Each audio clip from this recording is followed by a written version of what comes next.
ஒரு நல்ல எண்ணம், ஒரு சின்ன பயணம், அது ஒரு விபத்தா மாறும்னு யாரும் நினைக்க மாட்டாங்க. ஆனா அந்த நாள் அப்படிதான் நடந்தது. நீங்க இத கொஞ்சம் கற்பனை செஞ்சு பாருங்க. நீங்க உங்க காதலியையோ அல்லது ரொம்ப மன அழுத்தத்துல இருக்கிற ஒரு நெருங்கிய தோழியையோ சந்தோஷப்படுத்த எங்க போறோம்னு கூட சொல்லாம ஒரு இடத்துக்கு கூட்டிட்டு போறீங்க. ரொம்ப நாளுக்கு அப்புறம் உங்க முகத்துல ஒரு சின்ன சிரிப்பு வருது.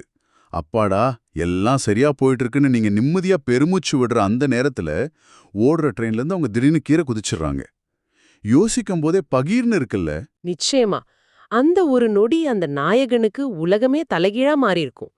இன்னைக்கு நாம இந்த ஆழமான அலசல்ல பார்க்க போறது காதலித்து கெட்டுப்போ அப்படிங்கிற கதையோட 7வது அத்தியாயமான ரெயில் விபத்து பத்தின குறிப்புகளை தான். உங்களை அன்போடு வரவேற்கிறேன். இது வெறும் ஒரு ட்ரெயின் விபத்து பத்தின கதை கிடையாது. மனித மூளை எப்படி எதிர்பாராத அதிர்ச்சிகளை எதிர்கொள்ளுது, ஏன் சில நேரங்கள்ல நம்ம கட்டுப்பாட்டையே மீறி நம்ம உடம்பு இப்படி சில விபரீதமான முடிவுகளை எடுக்குது அப்படிங்கறத பத்தின ஒரு பயங்கரமான உளவியல் தேடல் இது. ஆமா, ஆரம்பத்துல இருந்து வருவோம். அந்த ஞாயிற்றுக்கிழமை காலையில அவளோட மனமாற்றத்துக்காக அவளை கூட்டிட்டு அம்பத்தூர் ரயில் நிலையத்துக்கு வர்றான் நாயகன். 2 டிக்கெட் எடுக்கிறான். இப்போ எனக்கு என்ன தோணுச்சுன்னா, நாமும் இதை அடிக்கடி செய்வோம் இல்லையா? நம்ம நண்பர்கள் யாராவது ரொம்ப டல்லா இருந்தா, மச்சி வாடா ஒரு காஃபி குடிச்சிட்டு வரலான்னு வெளியே கூட்டிட்டு போவோம். ஆனா வெறும் ஒரு காஃபி குடிக்கிறதுனாலயோ இல்ல அடைஞ்சு கிடக்கிற ரூமை விட்டு வெளியே வர்றதுனாலயோ உண்மையாவே ஒருத்தரோட மன அழுத்தம் உடனே குறைஞ்சிடுமா என்ன? நீங்க கேக்குறது சாதாரணமா தோணலாம். ஆனா இதுக்கு பின்னாடி ஒரு மிக முக்கியமான நியூரோ சயின்ஸ் இருக்கு. நம்ம மூளையில அதாவது டீஃபால்ட் மோட் நெட்வொர்க் அப்படின்னு ஒரு அமைப்பு இருக்கு. நீங்க எந்த வேலையும் செய்யாம சும்மா உட்கார்ந்திருக்கும்போது உங்க மூளை என்ன சிந்திக்குதோ அதுதான் இந்த நெட்வொர்க்கோட வேலை. மன அழுத்தத்துல இருக்கிறவங்களுக்கு இந்த சிஸ்டம் ஒரு லூப் மாதிரி மாட்டிக்கிட்டு திரும்ப திரும்ப அவங்க கவலைகளையே நெகட்டிவான விஷயங்களே ஓட விட்டுட்டு இருக்கோம். ஓ, அப்போ அந்த தெந்த விடுவிவனுக்குள்ளேயே அடைஞ்சு கிடக்கும்போது அவன் மூளை அந்த நெகட்டிவ் லூப்குள்ளேயே சுத்திட்டு இருந்திருக்கும். கரெக்டா? எக்ஸாக்ட்லி. இப்போ உங்க கம்ப்யூட்டர் ஹேங் ஆயிடுச்சுன்னா நீங்க என்ன பண்ணுவீங்க? பிளக்க புடுங்கிட்டு திரும்ப ஆன் பண்ணுவீங்க இல்லையா? அதே மாதிரி தான் அந்த பொண்ண அவளுக்கு பழக்கப்பட்ட அந்த ரூமை விட்டு வெளியே கூட்டிட்டு வர்றது அவ மூளைக்கு கொடுக்கிற ஒரு ஹார்ட் ரீபூட் மாதிரி. புது இடங்கள், சுத்தி இருக்கிற புது மனிதர்கள், ட்ரெயினோட சத்தம் இதையெல்லாம் மூளை ப்ராசஸ் பண்ண ஆரம்பிக்கும்போது மூளையோட ஹிப்போ கேம்பஸ் பகுதியில புது நியூரான்கள் தூண்டப்படுது. அட, அதனால மன அழுத்தம் தானாவே குறையுமா? கண்டிப்பா. மன அழுத்தத்தை உருவாக்குற கார்டிசால் அப்படிங்கிற ஹார்மோன் தானாவே குறைய ஆரம்பிக்குது. புது எக்ஸ்பீரியன்ஸ் மூளைக்கு ஒரு ஃப்ரெஷ்ஷான காற்று சுவாசிக்கிற மாதிரி. இது ரொம்பவே இன்ட்ரெஸ்டிங்கா இருக்கு. ஏன்னா கதையில ஒரு சுவாரஸ்யமான விஷயம் நடக்குது. ட்ரெயின்ல அவங்க ஏறினதும் உட்கார சீட் இருக்கு. ஆனாலும் அவன் உட்காரல. ட்ரெயின் கம்பிய புடிச்சுக்கிட்டு முகத்துல காத்து பட ஒரு சின்ன குழந்தை மாதிரி வெளியே வேடிக்கை பார்த்துட்டு வர்றான். அப்பதான் ரொம்ப நாளைக்கு அப்புறம் அவன் முகத்துல ஒரு சின்ன சிரிப்பு வருது. அப்போ நீங்க சொல்ற அந்த லூப் உடைஞ்சதோட அறிகுறி தான் அந்த சிரிப்பா? ஆமா. அந்த லூப் உடைஞ்சிருச்சுன்னு அர்த்தம். ஒரு சின்ன குழந்தை எப்படி நேத்தே கவலைகளையோ நாளைய பயங்களையோ பத்தி யோசிக்காம அந்த நொடியில வாழுமோ அதே மாதிரி அவ மூளையும் அந்த நிகழ்காலத்துக்கு வந்துருச்சு. தன் சுத்தி இருந்த இருட்டு சுவர்களை உடைச்சுக்கிட்டு அந்த பொண்ணு திரும்பவும் இந்த உலகத்தோட தன்னை கனெக்ட் பண்ணிக்கிறா அப்படிங்கறத காட்டுற உளவியல் வெளிப்பாடுதான் அந்த புன்னகை. சூப்பர். ஆனா இங்க தான் நான் சுத்தமா எதிர்பார்க்காத ஒரு ட்விஸ்ட் வருது. எல்லாம் நல்லா தான் போயிட்டு இருக்கு. அவ சிரிக்கிறா, பயணம் நல்லபடியா போகுதுன்னு நாய்கள் நிம்மதியா இருக்கும்போது, வியாசர்பாடி ஸ்டேஷன் வரதுக்கு கொஞ்ச தூரம் முன்னாடி ஓடுற ட்ரெயின்ல இருந்து திடீர்னு அந்த பொண்ணு கீழே குதிச்சிடுறான். நீங்களே சொல்லுங்க, சிரிச்சிட்டு வர ஒருத்தங்க ஏன் திடீர்னு ஓடுற ட்ரெயின்ல இருந்து குதிக்கணும்? இது பார்க்கறதுக்கு ஷாக்கிங்கா இருந்தாலும் உளவியல் ரீதியா இதுக்கு டிசோசியேஷன் அப்படின்னு பேரு. ரொம்ப அதிகமான நாள்பட்ட மன அழுத்தத்துல இருக்கிறப்போ மூளை சில நேரங்கள்ல தன்னோட உடம்போட இருக்கிற தொடர்பை ஒரு சில நொடிகள் துண்டிச்சிடும். தன்னில மறந்து மூளை தன்னிச்சையா சில வேலைகளை செய்யும். அந்த நேரத்துல நம்மளோட தர்க்க ரீதியான சிந்தனைகள், அதாவது லாஜிக்கல் திங்கிங் முழுசும் முடங்கி போயிடும். வெயிட் வெயிட், நீங்க சொல்றத எனக்கு இடிக்குதே. மூளை தன்னை பாதுகாத்துக்க நினைச்சா அமைதியா சீட்ல போய் உட்கார சொல்லணும், இல்ல கம்பிய கெட்டியா புடிச்சுக்க சொல்லணும். ஓடுற ட்ரெயின்ல இருந்து குதிச்சா உயிரே போயிடுமே. இது எப்படி ஒரு பாதுகாப்பான மெக்கானிசமா இருக்க முடியும்? மூளையே இவ்வளவு முட்டாள்தனமா யோசிக்கணும். ரொம்ப கரெக்டான கேள்வி கேட்டீங்க. நார்மலா யோசிச்சா ஓடுற ட்ரெயின்ல இருந்து குதிக்கிறது முட்டாள்தனம் தான். ஆனா ஒரு பெரிய ட்ராமா, அதாவது மன உளைச்சல்ல உறைஞ்சு போயிருக்கிற மூளை லாஜிக்கா யோசிக்காது. அவளோட ஆழ்மனச பொறுத்த வரைக்கும் அவ ஏதோ ஒரு பெரிய எமோஷனல் ஆபத்துல இருக்கா, அதுல இருந்து தப்பிக்கணும், இது மட்டும்தான் அந்த நொடியில மூளையோட கமாண்ட். ஓ, அதனால இந்த முடிவை எடுக்குதா மூளை? ஆமா, இது எஸ்கேப் மெக்கானிசம்னு சொல்வோம். அவளுக்கு அந்த நொடியில ட்ரெயின் வேகம், அடிபடுங்கிற பயம் எதுவுமே தெரியாது. அவளோட கான்ஷியஸ் மைண்ட் டோட்டலா ஷட் டவுன் ஆயிடுச்சு. அப்படின்னா தான் குதிக்கிறோம் அப்படிங்கறதே அவருக்கு தெரிஞ்சிருக்காதா? பல நேரங்கள்ல தெரியாது. நரம்பு மண்டலம் ஓவர்லோட் ஆகும்போது அது சிஸ்டமை ரீசெட் பண்ண இப்படி ஒரு முரட்டுத்தனமான முடிவை சில நொடிகள்ல எடுத்துடும். அவளுக்கே தான் ஏன் குதிச்சோன்னு அடுத்த நிமிஷம் ஆச்சரியமா தான் இருந்திருக்கணும். வாவ், மூளை இவ்ளோ காம்ப்ளெக்ஸா வேலை செய்தா? சரி, இப்போ ட்ரெயின்ல இருந்து குதிச்சதும் பதட்டத்துல ட்ரெயின் நின்னுடுச்சு. மக்கள் எல்லாரும் பதறி அடிச்சிட்டு ஓடி வராங்க. அந்த பொண்ணை சுத்தி நின்னு தண்ணீர் கொடுத்து ஆறுதல் சொல்றாங்க. ஆனா அவ கூட வந்த அந்த நாயகனை ஒரு தீவிரவாதியை பார்க்கற மாதிரி பார்த்து கேள்வி மேல கேள்வி கேட்டு வறுத்தெடுக்கறாங்க. இப்போ நான் அந்த இடத்துல இருந்திருந்தா, ஏண்டா நான் அவளுக்கு நல்லது தாண்டா பண்ண நினைச்சேன்னு எனக்கு கோவம் தான் வந்திருக்கும். ஆனா கதையில நாயகன் கோவப்படல. நிஜமாவா? அவனுக்கு கோபம் வரலையா? இல்லவே இல்ல. மாறாக உலகத்துல இன்னும் மனிதநேயம் சாகலன்னு நினைச்சு சந்தோஷப்படுறான். ஏன் அவன் அப்படி ஃபீல் பண்ணணும்? இது மனித மனதோட ஒரு விசித்திரமான தன்மை. அந்த நாயகனோட மனநிலைமை என்னன்னு கொஞ்சம் யோசிச்சு பாருங்க. ஐயையோ, நம்ம கூட்டிட்டு வந்து இவளுக்கு ஏதாவது ஆயிடுச்சோங்கிற அதீத குற்ற உணர்ச்சியும் பயமும் அவனுக்குள்ள ஓடிட்டு இருக்கு. அந்த நேரத்துல சுத்தி இருக்கிறவங்க அவனை திட்டுறது அவனுக்கு எப்படி கேக்குதுன்னா, நாங்க இந்த பொண்ணை பத்திரமா பாத்துக்கிறோம், நீ கவலைப்படாத அப்படிங்கிற உத்தரவாதமா கேக்குது. ஆனா அதுக்காக அவனை ஒரு குற்றவாளி மாதிரி ட்ரீட் பண்ணுமா? வசப்பாடினாலும் சரி, திட்டுனாலும் சரி, அந்த மக்கள் காட்டுறது கோபம் கிடையாது. அது அந்த பொண்ணு மேல அவங்க காட்டுற அக்கறை. ஒரு மனித உயிருக்கு ஆபத்துன்னதும் முகம் தெரியாத ஒரு கூட்டமே துடிச்சு போகுது பாத்தீங்களா? அந்த ஒட்டுமொத்த மனிதநேயமும் அவனோட தனிப்பட்ட பயத்தை குறைச்சிடுது. தான் தனியா இல்ல, இந்த சமூகமும் அவளை காப்பாத்த நினைக்குதுங்கிற அந்த உணர்வு அந்த அதீத பதற்றத்துல அவனுக்கு ஒரு பெரிய ஆறுதலை கொடுக்குது. ஓ, அப்போ கோவத்துக்கு பின்னாடி இருக்கிற அக்கறையா அவன் புரிஞ்சுக்கிறான். சரி, கூட்டமெல்லாம் கலைஞ்சு போயிடுச்சு.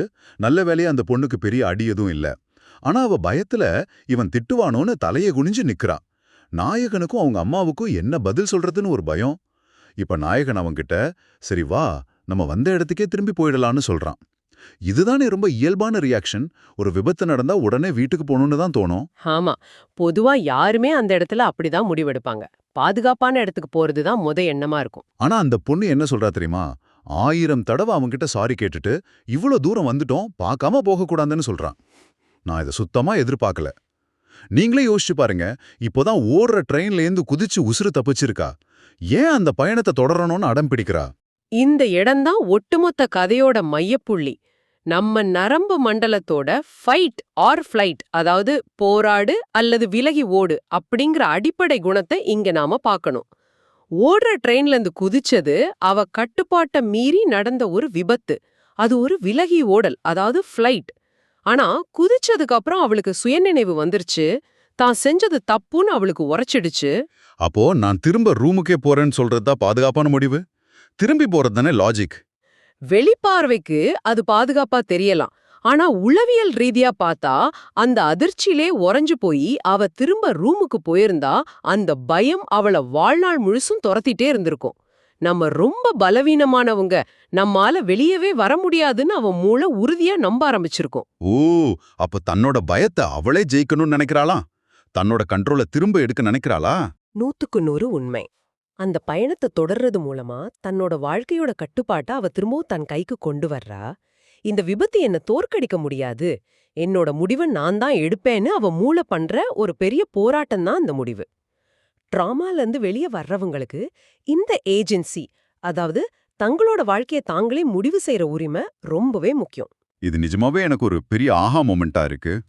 சரி, அங்கேருந்து ஒரு ஷேர் ஆட்டோ பிடிச்சு அவங்க போக வேண்டிய இடத்துக்கு வந்துட்டாங்க.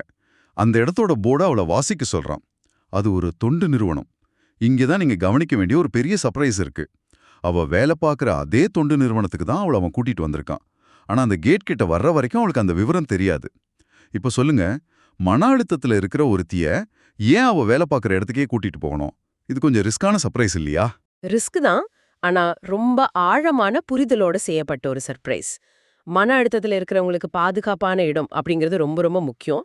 அவ தினமும் பார்க்குற, அவ நேசிக்கிற குழந்தைங்களோட இடத்துக்கு அவளை கூட்டிட்டு போறது அவ மூளைக்கே ஒரு பெரிய ரிலாக்ஸேஷனை கொடுக்கும். அதாவது ஒரு ஆறுதல் கிடைக்கிற மாதிரி சொல்றீங்களா? கரெக்ட். நாம பாதுகாப்பான, நம்மள சுத்தி அன்பா இருக்கிற ஒரு இடத்துல தான் இருக்கோங்கிற உணர்வை அது உடனே ஏற்படுத்தும். இது மனசுக்கு ஒரு பெரிய அமைதியை தரும். ஆமா, நீங்க சொல்றது கரெக்ட் தான். உள்ள போனதும் அங்க இருக்கிற ஒவ்வொரு குழந்தையும் அவங்களுக்கு தேவதை மாதிரி தெரியறாங்க. மேனேஜர் கிட்ட அந்த குழந்தைகளோட படிப்பு செலவை பத்திலாம் விசாரிக்கிறாங்க. அந்த சூழல், பெற்றோர்கள் இல்லாத அந்த குழந்தைகளோட சிரிப்பு, அவங்களோட தேவைகள், இதையெல்லாம் பார்த்துட்டு வெளியே வரும்போது அவன் நாயகனை பார்த்து ஒரு வார்த்தை சொல்றா. எனக்கு மட்டும்தான் பிரச்சனை இல்ல, எல்லாருக்கும் இருக்கு. அதை எப்படி எதிர்கொள்றதுன்னு தான் முக்கியம்னு. எனக்கு இதை படிக்கும்போது நிஜமாவே குஸ்பம்ஸ் வந்துருச்சு. எப்படி கொஞ்ச நேரத்துல இவ்ளோ தெளிவு வந்திருக்கும்? இதுக்கு பேரு தான் சைக்காலஜில பெர்ஸ்பெக்டிவ் ஷிஃப்டிங். அதாவது நம்ம பார்வை மாறுறது. நம்ம தனியா ரூம்குள்ளேயே அடைஞ்சு கிடக்கும்போது நம்ம மூளை எப்படி ஃபீல் பண்ணும்னா, நம்மோட பிரச்சனை தான் உலகத்திலே பெரிய பிரச்சனை, நமக்கு மட்டும் ஏன் இப்படி நடக்குதுன்னு நினைக்கும். ஆனா வெளிய வந்து அந்த ஆதரவற்ற குழந்தைங்கள பார்க்கும்போது, அவங்க படுற கஷ்டங்களை பார்க்கும்போது நம்ம மூளை ஆட்டோமேட்டிக்கா ஒரு ஒப்பீடு செய்ய ஆரம்பிக்குது.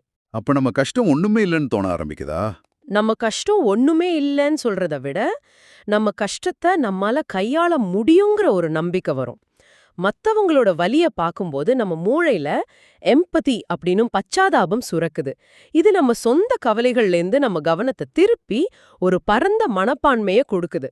அவளோட வலிக்கு அங்க ஒரு அர்த்தம் கிடைக்குது. இதுதான் அந்த பொண்ணுக்கு அவ்வளோ பெரிய தெளிவை கொடுத்திருக்கு. இது ரொம்ப அழகான ஒரு விளக்கம். சிலருக்கு தங்களோட பிரச்சனைகளை தனியாவே போராடி ஜெயிக்கும் சக்தி இருக்கும். ஆனா பலருக்கு கைப்பிடிச்சு கூட்டிட்டு போக ஒரு நண்பன் தேவைப்படுறான். இருட்டுல தவிக்கும்போது வெளிச்சத்தை காட்ட, வா வெளியே போய் பார்க்கலான்னு சொல்ல ஒரு துணை தேவை.